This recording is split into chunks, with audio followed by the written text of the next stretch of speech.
So I want to welcome you to my channel. Mm-hmm. I know about 2 years ago, after writing my book on gasping for breath, my journey from childhood sexual abuse to self-empowerment, you're like, well, now what are you going to do? Well, now what are you going to do? Or something to that effect.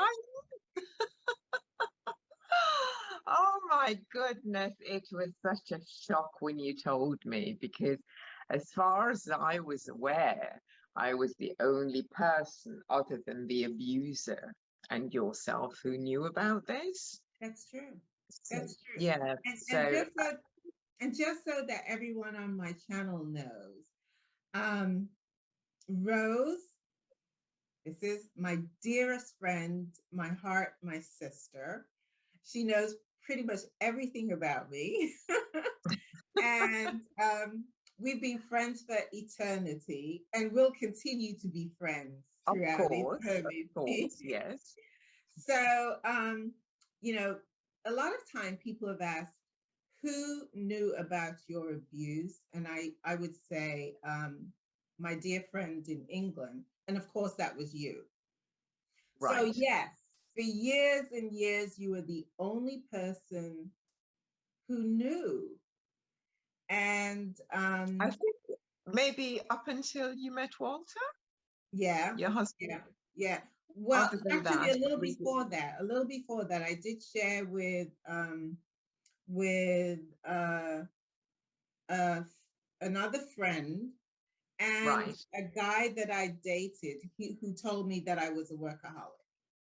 And Right. then, of course, by the time I met Walter, who's my husband, I was very Mhm. comfortable sharing with him that journey. Right. But yeah, you I told like forever ago, and I didn't quite know the repercussion of being sexual abuse. I kind of learned about that um, as I began living my life. Mhm. But I want the folks on my At channel. what stage, would you say that you put it behind you and started to move on and live your life? Oh my goodness, Rose, that took years because I remember after my mom died, which was about um, 18 years ago, I Mhm. flew over to England and you and I met up at Harrods. We went to Harrods. We shopped around Harrods. I didn't buy anything so that people know. We went to lunch. We We went to went have to lunch in Harrods. yeah, so we had lunch at Harrods, right?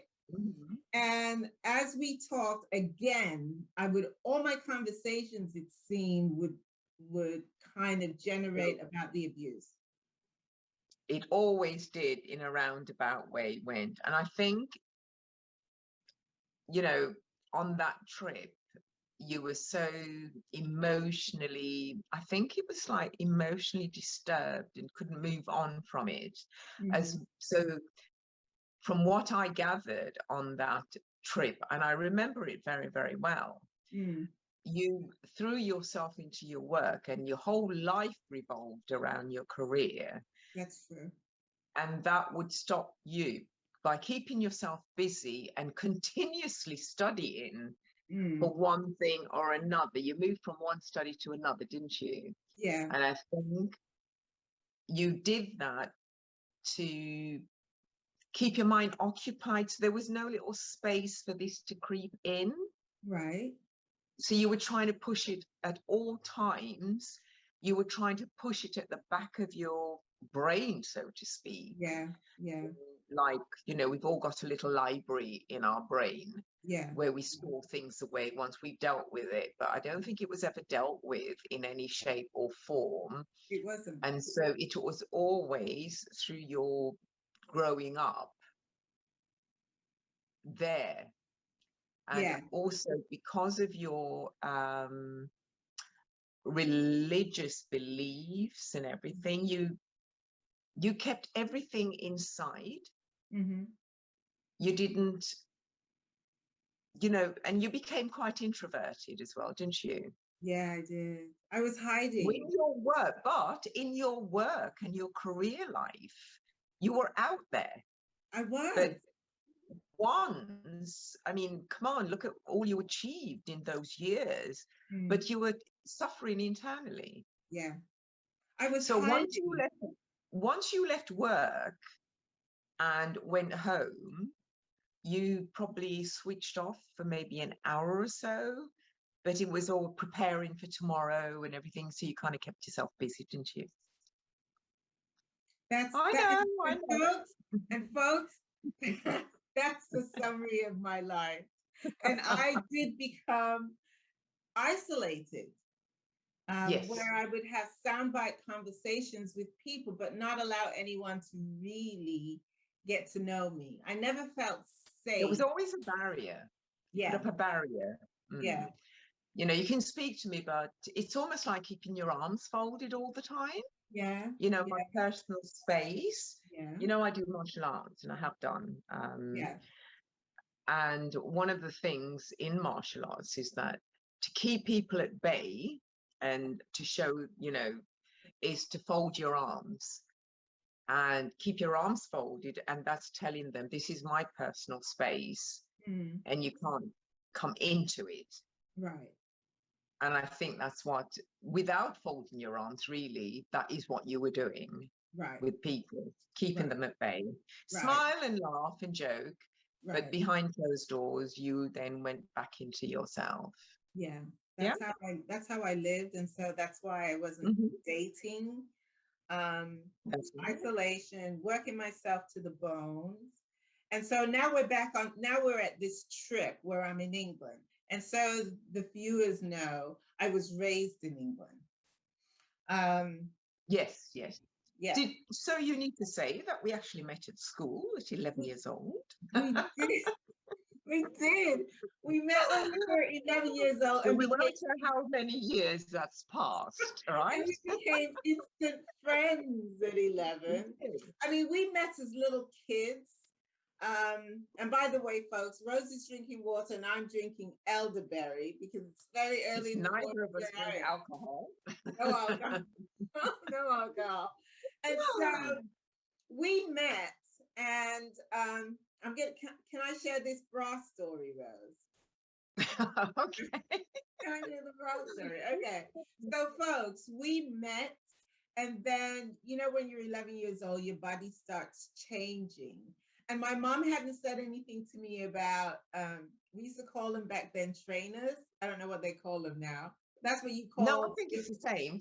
Yeah, the Okay. training bras. Yeah. Mhm. Okay. Yeah. So those were like your first bras. So I was like, my mom hasn't said anything about trainers. What are we going to do? And we came up with this brilliant idea. We Oh, decided to buy our own bras at 11 because, we were so grown.